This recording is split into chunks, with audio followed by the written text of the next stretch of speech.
ஈவினிங்கா திருக்கல்யாணம் பார்க்க தாங்க கிளம்புனோம். ஒரு 7:15 இருக்கும் வீட்லேருந்து கிளம்பும்போது. ஏன்னா வீட்லலாம் பூஜை பண்ணிட்டு கிளம்புறதுக்கு கொஞ்சம் டயம் ஆயிடுச்சு.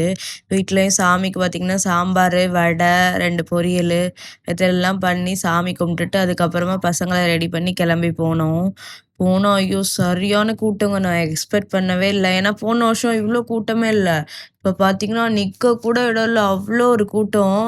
அவ்ளோ நல்லா இருந்துச்சு ஆனா பார்க்கறதுக்கே. ஆனா நாங்க முன்னாடி ஸ்டார்ட் பண்ணல. கரெக்ட்டா நாங்க போனதுக்கப்புறம் திறந்தாங்க.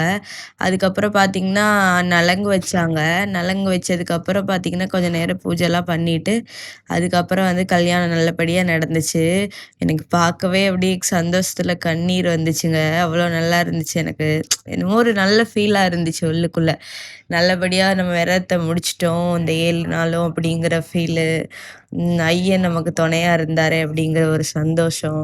இது வந்து சொல்ல வார்த்தையே இல்லாம என் கண்லருந்து கண்ணீரா வந்துச்சு. சொல்றேங்க. நான் எவ்ளோ சோதனை வந்தாலும் வந்து எனக்கு விட்டே குடுக்கலங்க அவரு என்னைய. இத விட்டுருவேன் அப்படிங்கிற மாதிரி ஒரு நாள் கூட என்னால நெனச்சே பார்க்க முடியல. அதுவும் எனக்கு தோணல மனசுல. நெகட்டிவான ஒரு தாட்டே எனக்கு வரவே இல்லங்க. ஆனா கண்டிப்பா நல்லபடியா இந்த விரதத்த முடிச்சவங்க எல்லாருக்கும் என்னோட வாழ்த்துக்கள்.